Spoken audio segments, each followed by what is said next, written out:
Good morning everyone. Welcome back at BBVN online classes. Today we will discuss the interest on drawings. In previous class we have discussed the sum accounting treatment of interest on drawings. एक बार go through करते हैं फटाफट।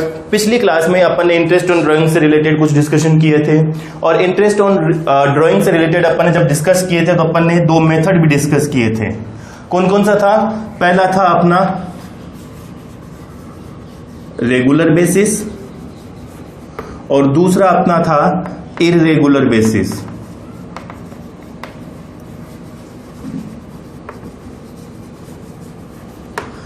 Regular basis और irregular basis दो methods अपन ने discuss किए थे और अपन ने पिछली क्लास में रेगुलर बेसिस को डिस्कस किया था।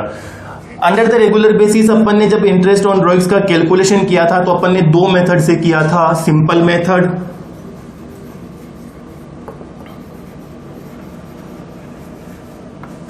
और प्रोडक्ट मेथड।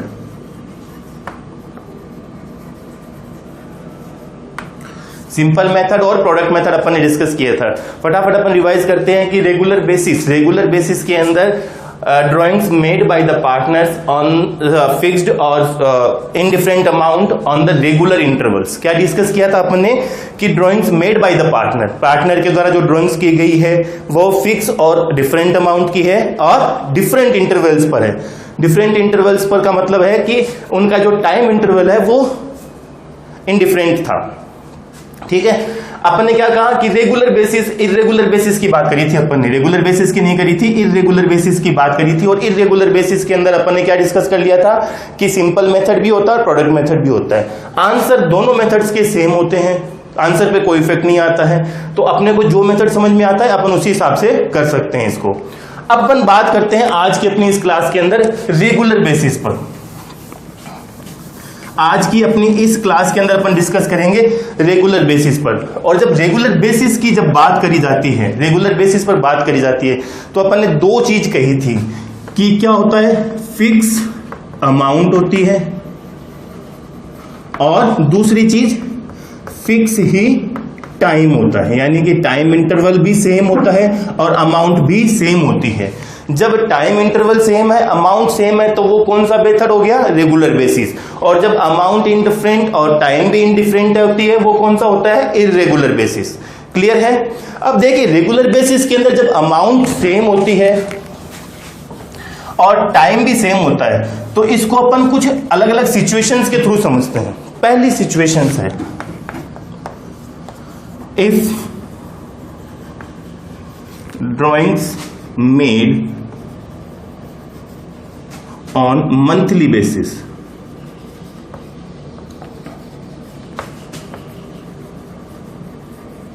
जब ड्राइंग्स है वो मंथली बेसिस पर करी जाती है। मंथली बेसिस पर करी जाने का मतलब है इसी चीज सिचुएशंस को अपन एक एग्जांपल के थ्रू समझते हैं।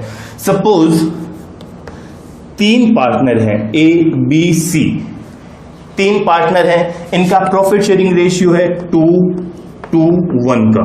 प्रॉफिट शेयरिंग रेशियो कितना है, 2:1 का। अब ड्राइंग्स की बात करें, ए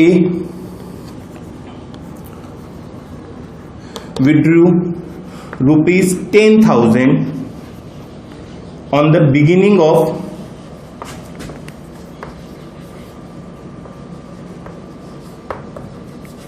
every month, on the beginning of every month। B withdrew ₹5,000 on the middle of every month। और C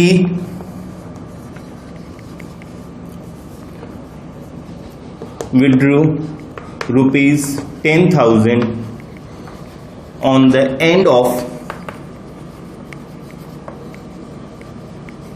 every month। Monthly basis की अपन बात कर रहे हैं कि मंथली बेसिस पर अगर पार्टनर्स ड्राइंग्स विड्रॉ करते हैं, ड्राइंग्स करते हैं तो उसके हिसाब से फिर जो कंडीशन बनती है वो बनती है, पहली condition beginning of the month, यानी कि हर महीने के स्टार्ट में first day of every month partners drawings करते हैं। मिडिल ऑफ द मंथ की बात आती है तो यानी कि महीने के बीच में अपन बोल सकते हैं कि 15th ऑफ डेट, महीने की जो 15 तारीख होती है middle of the month, every month, हर महीने की 15 तारीख को ही, क्योंकि अपना अमाउंट भी फिक्स है और टाइम फिक्स है, यानी कि यहां पर ये टाइम सेक्टर फिक्स रहेगा, टाइम फैक्टर फिक्स रहेगा, यानी कि बिगिनिंग ऑफ द मंथ हो रहा है, मिडिल ऑफ द मंथ हो रहा है और एंड ऑफ द मंथ हो रहा है। जब अपन अगर फॉर्मूले की बात करें कि भाई रेगुलर बेसिस के ऊपर इसका इंटरेस्ट ऑन ड्राइंग्स कैलकुलेट करने का फॉर्मूला क्या होगा, तो अपन कहते हैं कि total drawings into rate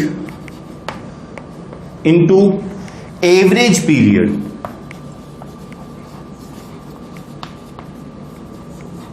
average period की जब बात आती है तो अब अपने को क्या करना होता है कि एवरेज पीरियड कैलकुलेट करना होता है। टोटल ड्राइंग्स अपन कैलकुलेट कर सकते हैं मंथली ड्राइंग्स को नंबर ऑफ मंथ से मल्टीप्लाई कर और एक साल में कितने मंथ्स होते हैं, 12 मंथ्स, यानी कि टोटल ड्राइंग्स अपन कैलकुलेट कर सकते हैं। रेट क्वेश्चन में दी हुई होनी चाहिए। और एवरेज पीरियड की जब बात आती है तो एवरेज पीरियड कैसे कैलकुलेट करते हैं, देख लीजिए।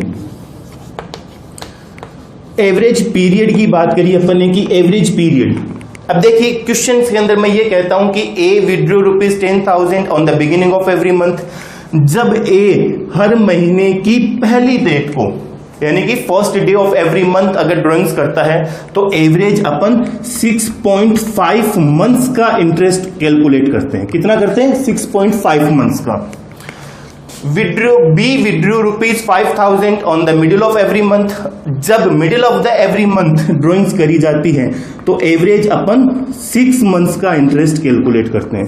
कितना करते हैं, 6 मंथ्स का। लेकिन जब and of the every month drawings करी जाती है तब अपन एवरेज 5.5 मंथ्स का इंटरेस्ट कैलकुलेट करते हैं। कितना करते हैं, 5.5 मंथ्स का।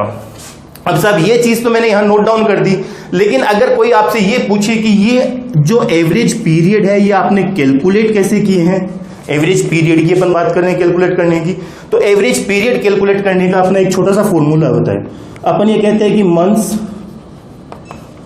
Left after first drawings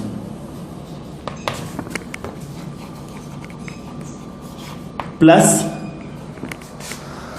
months left after last drawings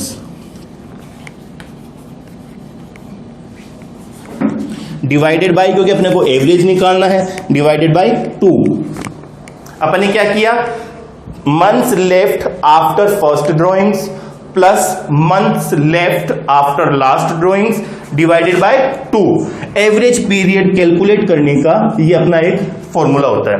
इसी चीज को अपन इस तरीके से समझते हैं। देखिए एग्जांपल के थ्रू अगर मैं बात करूं इसी चीज की, तो अपन ए का एवरेज पीरियड कैलकुलेट करते हैं। ए की ड्राइंग्स कब करी गई थी, यानी कि beginning of every month. It means A first drawings कब करेगा, 1 अप्रैल को, क्योंकि बिगिनिंग ऑफ द मंथ है। बिगिनिंग ऑफ द मंथ है इसका मतलब first day of every month, और अपना फाइनेंशियल ईयर स्टार्ट होता है अप्रैल टू मार्च। तो फर्स्ट ड्राइंग्स ए कब करेगा, 1 अप्रैल को करेगा, यानी कि 1 अप्रैल के बाद अपने फॉर्मूलेज में अपने वैल्यू रखते हैं months left after first drawings. First drawings के बाद में कितने महीने बचे, 1 अप्रैल से, यानी कि अप्रैल पूरा है, अप्रैल मई जून जुलाई अगस्त सितंबर अक्टूबर नवंबर दिसंबर जनवरी फरवरी मार्च, कितने महीने बचे, पूरे 12 प्लस। अब ए हर महीने की बिगिनिंग ऑफ द मंथ करता है, यानी कि लास्ट मंथ के भी फर्स्ट डे, यानी कि first day of March last drawings करेगा, क्योंकि लास्ट मंथ है मार्च का फाइनेंशियल ईयर का। तो last drawings first day of March को करेगा, यानी कि उसके बाद कितने मंथ्स बच गए, पूरा 1 महीना, मार्च, ओनली मार्च तो बचा। 31 मार्च को अकाउंटिंग ईयर क्लोज हो जाता है, तो 31 मार्च के बाद जब अकाउंटिंग ईयर क्लोज हो जाता है तो 1 मंथ्स डिवाइडेड बाय 2, यानी कि एवरेज 6.5 मंथ्स कैलकुलेट कर सकते हैं। ये जो चीज मैंने यहां लिखी थी अपन ने कैलकुलेट भी कर ली। अपन बात करते हैं बी की कैलकुलेशन के बारे में। तो बी ड्राइंग्स कब करता है, मिडिल ऑफ एवरी मंथ, यानी कि बी मिडिल में करता है। जब मिडिल में करता है तो बी फर्स्ट ड्राइंग्स कब करेगा, 15 अप्रैल को। 15 अप्रैल यानी कि मिड बीच का दिन है महीने का। 15th ऑफ अप्रैल को जब वो ड्राइंग्स करेगा तो उसके बाद कितने महीने बचे? 15 डेज अप्रैल के, यानी कि आधा महीना अपन बोल सकते हैं। उसके बाद में मई, जून, जुलाई, अगस्त, सितंबर, अक्टूबर, नवंबर, दिसंबर, जनवरी, फरवरी, मार्च, कितने महीने हुए? 11.5 लिख सकते हैं अपन 11.5। अब बी लास्ट ड्राइंग्स कब करेगा? मार्च के महीने में। लास्ट मंथ कौन सा है? मार्च। और मार्च में भी कब कर रहा है? मिडिल ऑफ द मंथ कर रहा है, यानी कि मार्च की 15 डेट को। और 15 डेट को करेगा तो उसके बाद में अगर अपन मंथ्स के हिसाब से बात करें तो कितना महीना बचा? 0.5, आधा महीना। अपन 0.5 लिख सकते हैं, डिवाइडेड बाई 2, 6 मंथ्स आ सकते हैं, कैलकुलेट कर सकते हैं अपन इजीली। अब अगर अपन बात करें सी के हिसाब से, तो सी ड्राइंग्स कब करता है? And of the every month, यानी कि सी की फर्स्ट ड्राइंग कब होगी? 30th अप्रैल को होगी कि नहीं होगी? लास्ट डे ऑफ मंथ, यानी कि अप्रैल के लास्ट डे को। और अप्रैल की लास्ट डेट 30th है, यानी कि अब अप्रैल के बाद कितने महीने बचे? मई, जून, जुलाई, अगस्त, सितंबर, अक्टूबर, नवंबर, दिसंबर, जनवरी, फरवरी, कितने महीने बचे? 11। प्लस सी जो है वो लास्ट ड्राइंग कब करेगा? लास्ट मंथ के लास्ट डे को, यानी कि मार्च के लास्ट डेट 31 मार्च को करेगा। और 31 मार्च ही the end of the accounting year है, अकाउंटिंग ईयर क्लोज भी हो जाता है, यानी कि उसके बाद अगर अकाउंटिंग ईयर के टाइम पीरियड की कैलकुलेशन करें तो कोई टाइम नहीं बचता, यानी कि 0 डिवाइडेड बाई 2, तो कितने मंथ्स आ जाते हैं? Average 5.5 months. इजीली कैलकुलेट कर सकते हैं अपन। जब अपन ने मंथली बेसिस की बात करी है, अपन रेगुलर बेसिस की बात करते हैं, तो रेगुलर बेसिस पर अमाउंट फिक्स होती है, अमाउंट फिक्स है, यानी कि हर महीने 10,000 रुपीज ही ड्राइंग्स करेगा ये। बी कितनी करेगा? 5,000 की। और सी कितनी करेगा? सी भी 10,000 की करेगा। अमाउंट फिक्स, टाइम भी फिक्स, फिक्स डेट को, यानी कि फिक्स इंटरवल पर। ठीक है, क्लियर है? अब अपन इसी क्वेश्चन को सोल्व कर देखते हैं। अब जब इसको सोल्व करते हैं तो अपन ये कहते हैं, अपन ने एग्जांपल लिया था, तो अब अपन बात करते हैं इसी क्वेश्चन को अपन सोल्व कर देखते हैं। यहां पर ए बी सी के प्रॉफिट शेयरिंग रेशियो दिया हुआ है, ए और बी और सी की ड्राइंग्स भी दी गई है। इसी क्वेश्चन में अगर मैं ये कह देता हूं कि interest on drawings at the rate of 10% per annum के हिसाब से कैलकुलेट करनी है, यानी कि इंटरेस्ट रेट भी आ गई अपने पास में, आ गई। अब अपन इसको सोल्व करते हैं, तो अपन ए के हिसाब से ए की टोटल अमाउंट निकालते हैं इंटरेस्ट की ड्राइंग्स के ऊपर। ए पर मंथ कितने रुपए की ड्राइंग्स करता है? 10,000 की। तो पूरे साल में कितने की ड्राइंग्स करेगा? 10,000 इंटू 12, क्योंकि वो एक साल में कितने महीने होते हैं? 12, इसलिए इसको टोटल ड्राइंग्स अपन ने कैलकुलेट करी। ये कितनी होगी? 1,20,000। 1,20,000 है। अपना फॉर्मूला क्या होता है? Total drawings into rate into average period, यानी कि टोटल ड्राइंग्स कितनी हुई? 1,20,000 की। रेट कितनी है? 10%। और एवरेज पीरियड अपना कितना आता है? 6.5 मंथ्स डिवाइडेड बाय 12, यही तो आता है। इसको अपन सोल्व कर लेते हैं। ये पॉइंट हटाने के लिए मैं यहां 0 लगा देता हूं, लगा सकता हूं। अब मैं इसको सोल्व कर देता हूं। 0 से मैंने 0 निकाल दिया, 1 कितना हो गया? 100 हो गया। और 65 को अगर 100 से मल्टीप्लाई करते हैं तो कितना आता है? 6,500।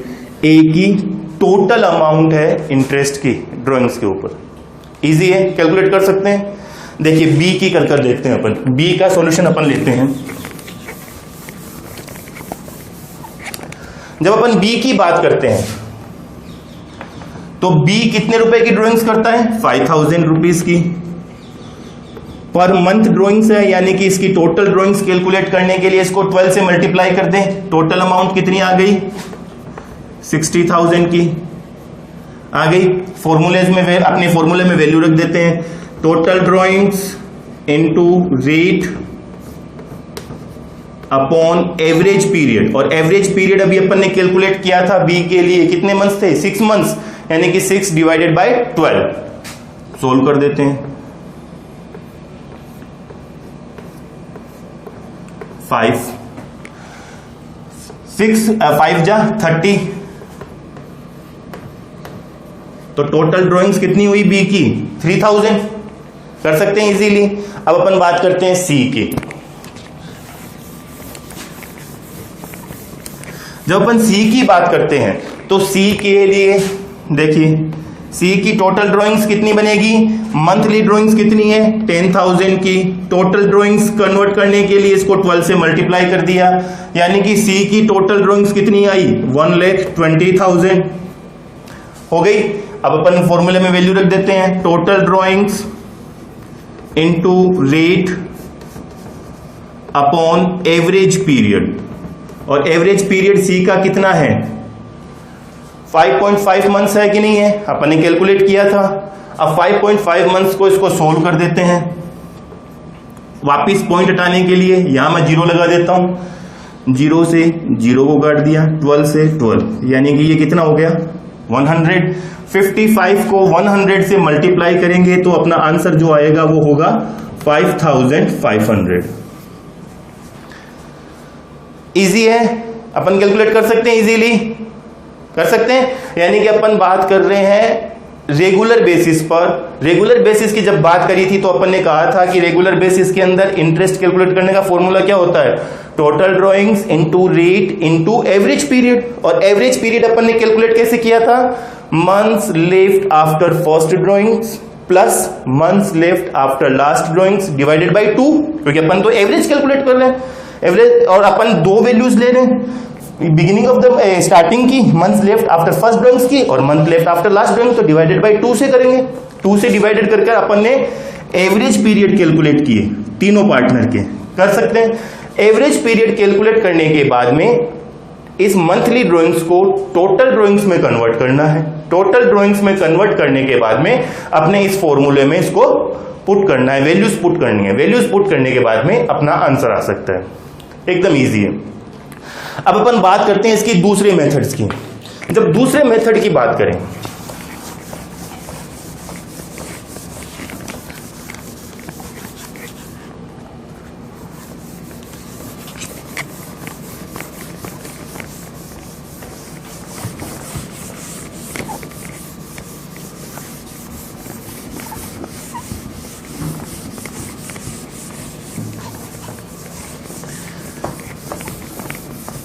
अब बात करते हैं सेकेंड सिचुएशंस के। पहली सिचुएशन थी if drawings are made on monthly basis. Second situations की बात करते हैं if drawings are made on quarterly basis. Quarterly basis. अब आप सबको यह पता होना चाहिए कि एक साल में, एक फाइनेंशियल ईयर में कितने क्वार्टर्स होते हैं। क्वार्टर मतलब 3 मंथ्स, यानी कि अपन बात करें, यहां पर मैं मंथ्स लिख देता हूं, अप्रैल, मई, जून, जुलाई, अगस्त, सितंबर, अक्टूबर, नवंबर, दिसंबर, जनवरी, फरवरी और मार्च। जब अपन क्वार्टरली बेसिस की बात करते हैं तो एक साल में कितने क्वार्टर होते हैं 4। कौन कौन से, देखिए अप्रैल, मई, June first quarter. Beginning of the year कौन सा होता है अप्रैल, और 31 March end of the year. यानी कि पूरे साल के अंदर अपने को 3 मंथ में 4 पार्ट में इसको डिवाइड करना होता है। फर्स्ट क्वार्टर अप्रैल, मई, जून। सेकेंड क्वार्टर की बात करें तो जुलाई, अगस्त, सितंबर सेकेंड क्वार्टर। थर्ड क्वार्टर की बात करें तो अक्टूबर, नवंबर, दिसंबर थर्ड क्वार्टर। और फोर्थ क्वार्टर की जब बात करी जाती है तो जनवरी, फरवरी और मार्च फोर्थ क्वार्टर। साल में 4 क्वार्टर होते हैं। कौन कौन से होते हैं, फर्स्ट क्वार्टर अप्रैल, मई, जून। सेकेंड क्वार्टर जुलाई, अगस्त, सितंबर। थर्ड क्वार्टर अक्टूबर, नवंबर, दिसंबर। और फोर्थ क्वार्टर जनवरी, फरवरी, मार्च। समझ में आ गया। अब जो ड्राइंग्स है वो मेड है क्वार्टरली बेसिस, यानी कि हर क्वार्टरली बेसिस पर बात करेंगे। यहां पर भी वही अपनी 3 कंडीशन है। पहली कंडीशन है जैसे ए, सेम एग्जांपल लेते हैं अपन, A B C. Profit sharing ratio अपन ने दिया था इनका 2:1 का। आईओडी की रेट अपनी कितनी थी 10% पर एनम थी। ठीक, अब सेम चीज है, ए बात कर लेते हैं इरेगुलर बेसिस पर। A withdrew ₹60,000 in the beginning of every quarter, every quarter. दूसरा कंडीशन लेते हैं, B withdrew ₹90,000 in the middle of every quarter। और तीसरी कंडीशन अपनी बनती है, C withdrew ₹60,000 in the end of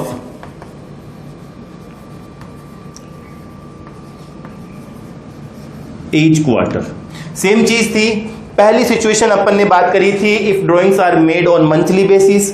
अब सेकेंड कंडीशन की अपन बात करते हैं if drawings are made on quarterly basis. Quarterly basis पर बात कर रहे हैं, अमाउंट वही है, सेम अमाउंट है, अमाउंट फिक्स है, टाइम भी फिक्स है। Every quarter, beginning of every quarter, middle of every quarter और end of every quarter. Clear है?